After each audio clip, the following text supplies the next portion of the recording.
Hello everyone, and thank you for watching my presentation. My name is Andrea GIOLAI. I teach Japanese Performing Arts and Anthropology of Japan at Leiden University in the Netherlands. First of all, I would like to thank Professor Fabio Rabelli for organizing this event and for inviting me to talk about my research. The title of my presentation is Making Sonic Heritage with Gagaku Amateurs in Nara. This talk provides a new framework for ethnographic materials that come from my PhD and parts of my postdoctoral research. Between 2013 and 2019, I spent a total of 4 years doing fieldwork with a Gagaku group based in Nara called Nanto Gakso. Today, I would like to re-examine some of the activities of this group through the lens of what I call sonic heritage making or sonic heritage practices, focusing in particular on listening. Before I turn to Nanto Gakso, I would like to situate my approach in the context of recent scholarship on Gagaku. In the past 25 years, Gagaku research has experienced something of a boom. While analytical studies of the music itself remain important, researchers in Japan are interested more and more in thematic areas that are aptly summarized by the title of this conference: cultural capital, cultural heritage, and cultural identity. To take 3 recent examples, we can see how monographs by Tsukahara Yasuko in 2009, Terauchi Naoko in 2010, and Suzuki Seiko in 2019 have performed a kind of genealogy of contemporary images of Gagaku. Tsukahara's Meiji Kokkato Gagaku is a masterful exploration of the 19th century changes that led to the present concept of Gagaku as a national music, or Kokugaku. This is a necessary first step, especially since, as noticed by Stephen Nelson, quote, "As performed today, the music is largely the result of a systematization of the late 19th century." End quote. Terauchi's Gagaku no Kindai to Gendai stretches further into the 20th century, showing us how Gagaku spread among the general population, ultimately becoming a type of art music that could be presented in theaters. While methodologically the book remains firmly historical, one of its aims is to bring to light the continuity between Gagaku's modern and contemporary processes of transformation. Finally, Suzuki Seiko's recent book, Gagaku no Tanjo, examines the role of Tanabe Hisao and other comparative musicologists in establishing the notion that Gagaku is a timeless expression of Japaneseness. The book also explores how Gagaku was turned into a colonial force to aid in the design of the so-called Greater East Asia Co-Prosperity Sphere. Together, these 3 works demonstrate that Gagaku is more similar to other living performing arts than we were previously willing to admit. Its recent history is one of continuous reinventions of tradition. I specifically call this approach present-centered to distinguish it from more established analysis of Gagaku's past. When it comes to research in Western languages, most authors have followed the methods of historiography. Between the 1950s and the 1970s, Gagaku has received extended scrutiny from Eta Hari-Schneider, Robert Garfias, and Lawrence Picken and his pupils. While Hari-Schneider and Garfias received training from the musicians of the imperial household, Picken and his pupils were interested in Gagaku's Chinese musical antecedents. Consequently, they chose to ignore Japanese contemporary performance practice. What is striking about so much research in Western languages, with the exception of Leopold Müller's 19th century notes on Japanese music, is the rarity of first-person accounts. For example, Garfias' extended training in the 3 wind instruments of Gagaku is almost absent from Music of a Thousand Autumns. As he admits in the preface, his intention was to, quote, "present a possible key to fuller perception of the structural principles underlying the sound of the music." End quote. This attention to what Terauchi Naoko has called surface structure and deep structure has an enduring influence on the analysis of Gagaku performance. With few exceptions, including most recently Torumomi's article on the Teutsuri technique in show music, the body is largely absent from the academic literature on Gagaku.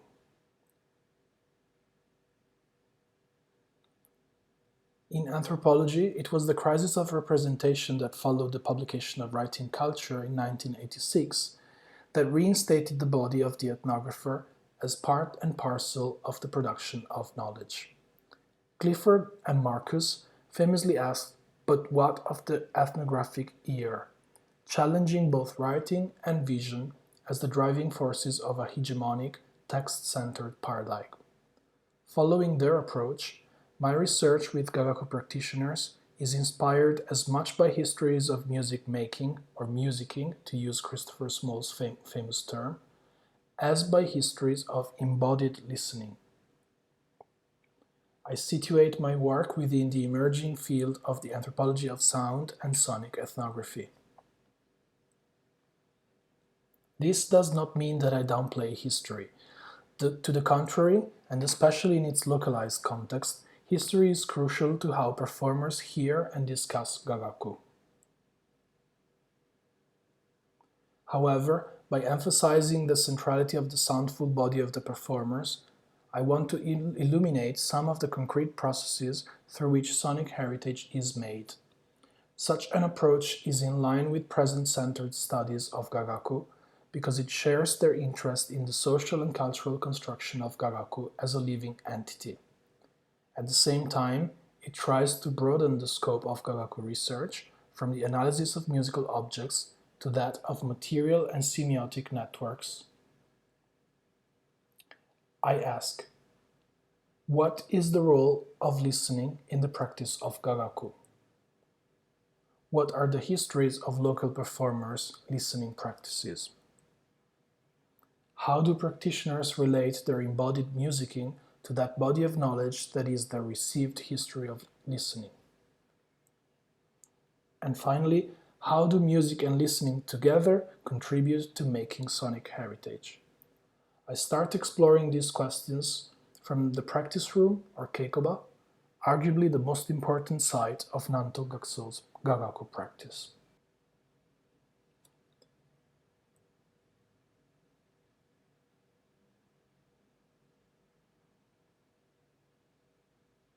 The keikoba is on the ground floor in a building called Oshukusho, owned by Kasuga Taisha and tucked away in a small pocket of land along a covered shopping street in the city center. It is a large rectangular space with tatami flooring divided into 3 rooms of approximately the same size, with a larger central area for dance rehearsals. Participants practice with peers primarily on the basis of which of the wind instruments they play, sho, ryuteki, or hichiriki. As the space where both action and inaction occur, the keikoba is interesting to think with and to think from, especially if we consider how specific kinds of action and inaction that unfold here shape processes of apprenticeship and socialization. As I will try to demonstrate, in fact, Nanto Gakuso's Gagaku practice is in-placed, combining specific techniques of listening with the mechanics of legitimate peripheral participation. On a hot Saturday night in June of 2013, I am sitting with 6 other flute players. At 9:50 p.m., T-sensei, a senior member of Nanto Gakuso sitting behind me, interrupts 10 minutes of quiet chattering and restful silence. Well, it's too late to play it again from the beginning, and the sho and hichiriki are silent. Shall we stop here? He says. Immediately the sliding doors around us are being opened, and the keikoba morphs into a large open space. We all move to the seiza sitting position. Paper rustles, instruments are put back in their cases, and after a few perfunctory remarks on the group's future engagements, including a checklist of who is available to play at a local matsuri, the older of several members, who are all addressed as sensei, declares today's practice officially over. Everyone bows, then small groups start to leave, hurrying to catch the early train. With minor changes, this is a common way for okeiko to end. Considering that lessons run every Saturday night from 7 to 10 p.m. for most of the year, it is hardly surprising that the last 30 minutes or so should be very quiet. While beginners train from 7 to 8 p.m., the more experienced members of the group go on from 8 to 10, so the soundscape of the keikoba gradually quiets down. With the exception of general rehearsals held only in the weeks before an important performance, a typical practice night starts out noisy and lively, punctuated by the melodies of the first pieces one learns, Etenraku go Shoraku no Kyu, Bairo, and ends in casual conversation, with lots of silence and only occasional remarks. The building gradually empties. Of the initial 40 or 50 members, towards the end of a session only around 20 are left. Let's hear the contrast between a busy moment of practice with beginners and the typically relaxed atmosphere of regular members' later practice.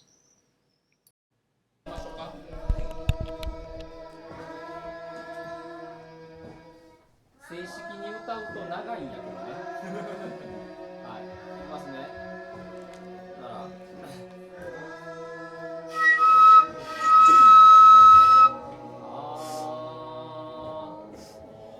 言いにくかったらこう手こつなやってさあはい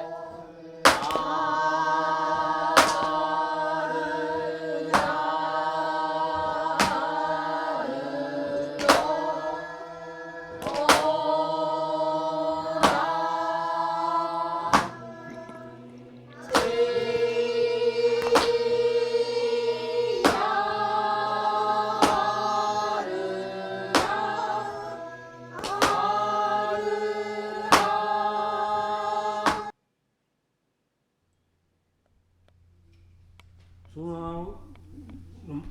ご近所さんにきっちりといかんでもええけどな、違うとこ見てたらおかしいんちゃう、抜けられんとこな。それと4人バラバラやな、一緒にやったことないねん。いっぺんいっぺんこの4人でやるかやらんかは別にしてな、その4人ってバラバラやったら困るからな。で揃えといてよ、手足の動きから体の持っていき方が。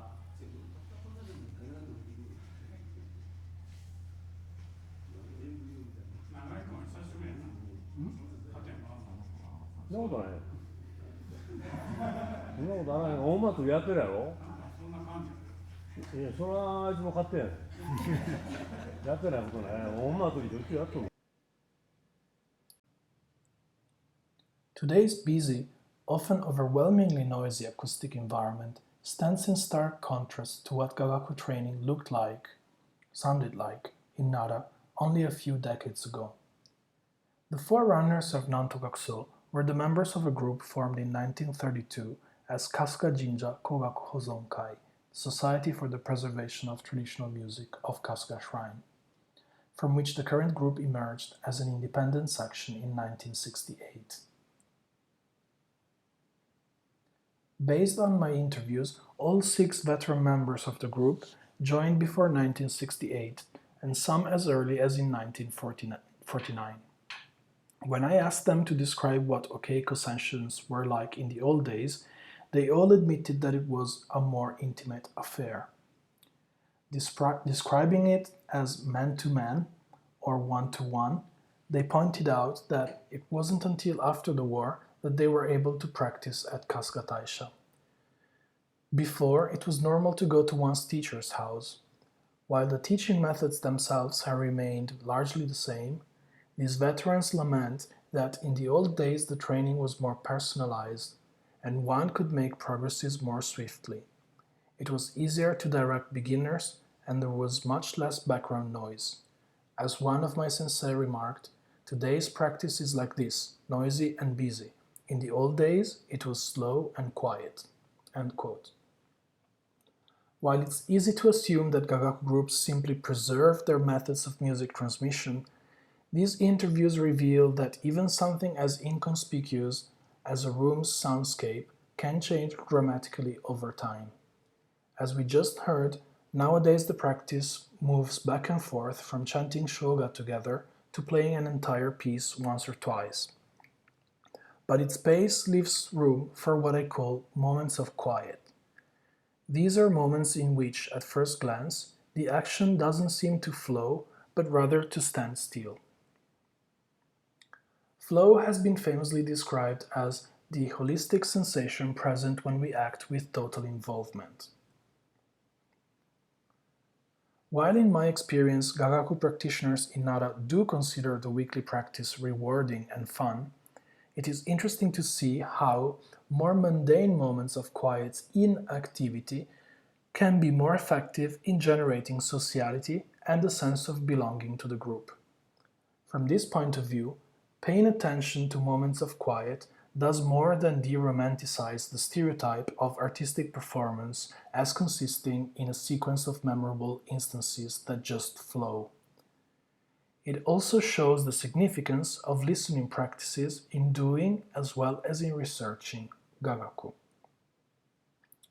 In the case of ryuteki players, for example, pockets of time in between playing often function like a running commentary on the group's performance practice.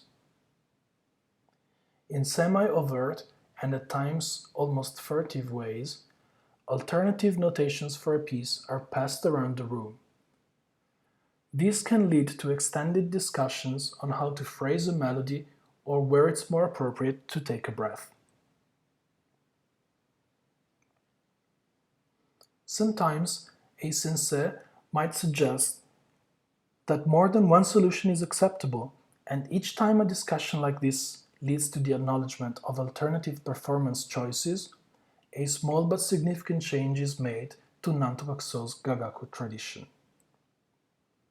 From this point of view, moments of inactivity provide unique opportunities for innovation.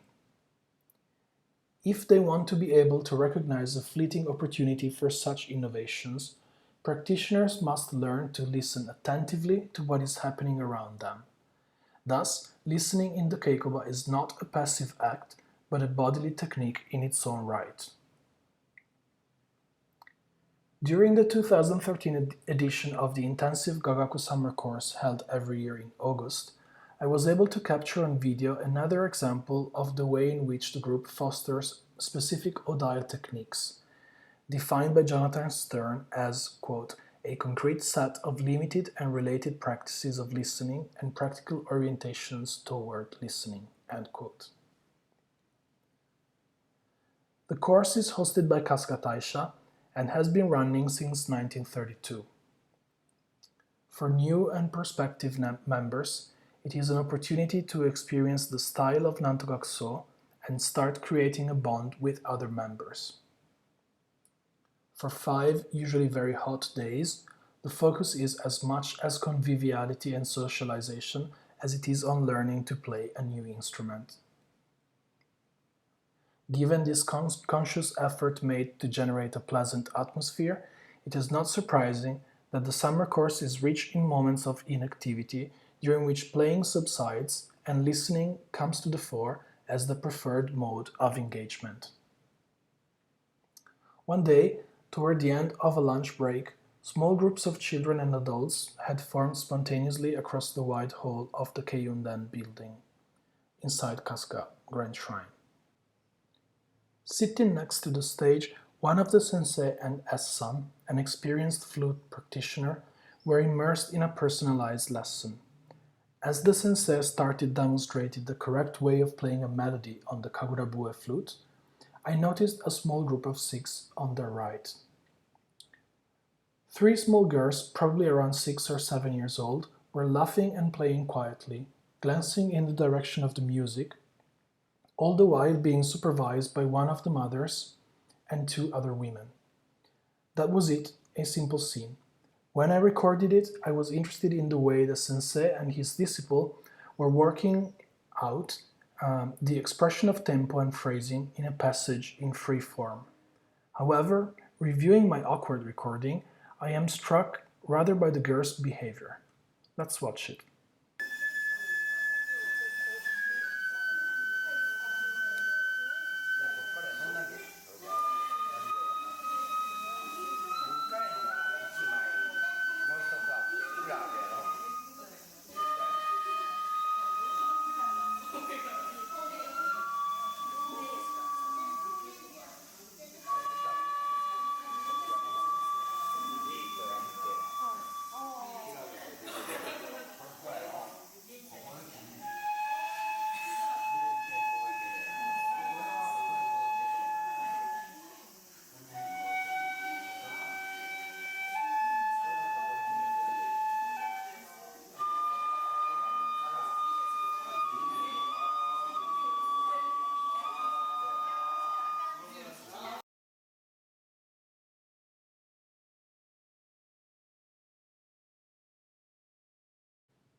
While clearly they were not the first recipients of the teacher's instructions, the girls were taking part in a diffuse process of situated learning.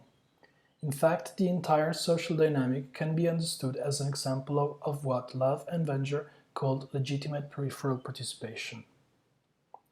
The sociality expressed in the short video demonstrates that the group as a whole works as a community of practice, in which different degrees of participation are established. Through the channel of orality, the nature of participation in Nantogakuso is marked out as processual and inclusive. As noticed by Love and Venger, in fact, the form that the legitimacy of participation takes is a defining characteristic of ways of belonging, and is therefore not only a crucial condition for learning, but a constitutive element of its content. Similarly, with regard to peripherality, there may well be no such simple thing as central participation in a community of practice. Peripherality suggests that there are multiple, varied, more or less engaged and inclusive ways of being located in the fields of participation defined by a community. Peripheral participation is about being located in the social world. Changing locations and perspectives are part of actors' learning trajectories, developing identities and forms of membership. End of quotation. Similarly, for these girls, it is the acquisition of a way of listening that characterizes this moment as a moment of learning. And once again, learning to listen is part of learning to become a skilled participant, in other words, a skilled Gagaku performer. To borrow the terminology of Antoine Hegnon and Tim Ingold, respectively, listening becomes one of the ways in which amateurs are sensitized and thus inskilled. From the point of view of the relationship between the piece Urayasu no Mai and Nantogakuso, it is also interesting to notice that the melody played in this example is a fragment from Mairi Onjo and Makade Onjo, music that is performed at the beginning and end of the piece. Urayasu no Mai was composed in the late 1930s by Ono Tadatomo. It is a shrine dance in which 4 miko use suzu rattles and ogi fans in a somber and slow choreography.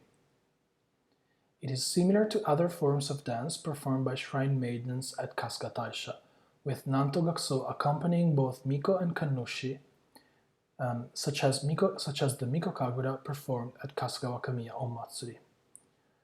Therefore, while the music is not immediately identifiable as unique to Nara's Gagaku tradition, and the piece as a whole may even be considered a recently invented tradition, Urayasu no Mai does belong to the large network of objects, sounds, and intangible signifiers that concur to emplace Gagaku in Nara. To further explore how members of Nantogakuso employ listening skills to construct their unique heritage, I now want to turn to my first experience of participant observation at the Kasuga Wakamiya on Matsuri festival. I don't need to recapitulate the long history and complex structure of Kasuga Wakamiya on Matsuri. Terauchi Naoko has done a fantastic job at providing vital historical details and lively descriptions of participation. Certainly, no discussion of sonic heritage in Nara would be complete without mentioning this important celebration, which takes place every year in December in the sacred forest of Mount Kasuga, itself a UNESCO World Heritage Site since 1998. Here, I would like to concentrate on a lesser-known aspect of the festival, namely how young members of Nantogakuso are allowed to take part in the ritual through listening to its music. I have taken part in the Matsuri 3 times, with increasing degrees of participation. In 2013 I was granted access backstage, but merely as an observer, while in 2015 and 2018 I played ryuteki as a member of the group. On those occasions, I tried to occupy a peripheral, unobtrusive position, sitting in the back rows where I was not visible to the audience. However, in 2013, I was more an observer than a participant. For the most part, what I did was take pictures and videos of the gorgeous dances performed on the lone stage of the temporary shrine, the Otabisho. You can see it in picture number 3 and the lone stage in number 5 and 6. However, during the solemn processions from and to the Wakamiya Jinja of 16 and 17 December, I was also able to follow the members of Nantokakuso while they walked down the 800 meters or so to the Otabisho. Just before the first procession called Senkonogi, while we were still in the practice hall at Kasuga Taisha, one of the kannushi, who is also a member of the group, approached me to explain that I was expected to walk behind the musicians, helping a couple of students from Nara University's Gagaku club, who had recently started coming to weekly rehearsals. Our job was to note down on a specially printed out form the exact starting and ending time of each portion of the ritual that featured Gagaku performances. This we would have to do not only during the night processions, but also throughout the entire Otabishosai, the main portion of Kasuga Wakamiya Matsuri. Needless to say, the students performed their task with the utmost meticulousness, duly noticing the hour, minute, and even second at which each performance started or ended. There is little doubt that the goals of this activity were mainly two. First, to keep a precise record of Nantogakuso's duties in the festival, with the prospect of ensuring consistency and continuity over the years. Second, to allow us to participate while at the same time ensuring that we would stay out of the way. But there was more to this.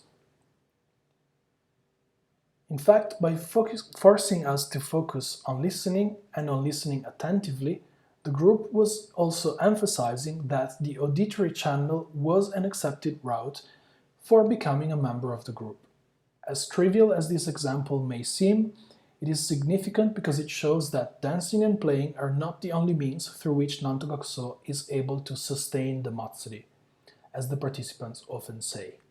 Sustaining the festival and thus contributing to making heritage also means learning to appreciate its sonic environment through a kind of attentive, even painstaking audition that can and should be trained. In this way, becoming skilled in how to listen to the Matsuri is one of the activities that characterize Nantogakuso's local Gagaku tradition. I would like to conclude my presentation with one final ethnographic example, followed by some thoughts on sonic heritage. On the evening of June the 8th, the members of Nantogakuso hold a special ritual in the Ringo no Niwa within the main hall of Kasuga Taisha, offering both kangen and bugaku pieces to the kami of the shrine. Because it's past closing time, tourists and visitors are not allowed, so the shrine is empty and amazingly quiet. The Hogakusai is a simple but solemn affair. An interlocutor noticed in an email, quote, "Spiritually, it is an incredibly important event. I think that by seeing it, you will get much deeper understanding of Nantogakuso." End quote. In my case, what made a lasting impression was not only witnessing to the ritual, but also hearing it unfold.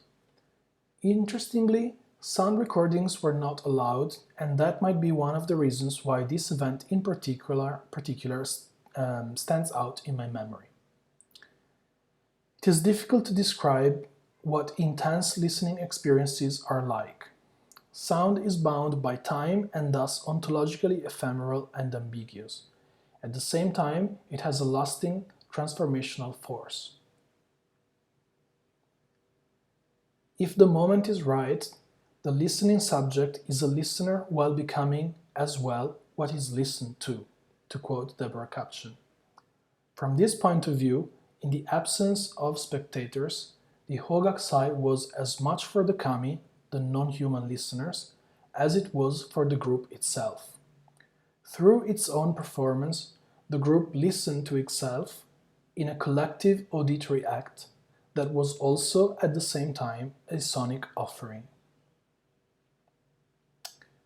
Now on to sonic heritage. Sonic heritage is a new and vague category. At its most naive, it claims that sounds are oral symbols of our daily intangible culture, such as what we eat, what we listen to, how we practice our religion, thus who we are. According to this approach, sonic culture consists of the most characteristic acoustic values for a society and its social memory. It would be easy to claim that Nantogakuso makes sonic heritage by providing a soundscape to Nara's religious sites. The sounds of Gagaku could then be understood as sound marks, to use one of Murray Schafer's most famous terms. In this presentation, however, I have taken a different approach. Recognizing that sounds from the past come to us already listened to, they are mediated through and by raised, gendered, and historicized listening ears, I have tried to provide ethnographic examples of listening practices that shape the historicized listening ears of Nantogakuso performers. These sonic heritage practices combine with music making, showing that what is being transmitted through time is not sound itself, or not only sound, but also a received way of listening. If we want to understand better how local Gagaku performers use their embodied knowledge to give shape to a living tradition, to a living sonic heritage, I suggest we should explore the rich and layered history of their listenings. To bring the body back to our discussions of Gagaku, to really start building an embodied method for researching Gagaku, it might be a good idea to start from our ears. Thank you very much for listening, and I look forward to your questions during the general discussion.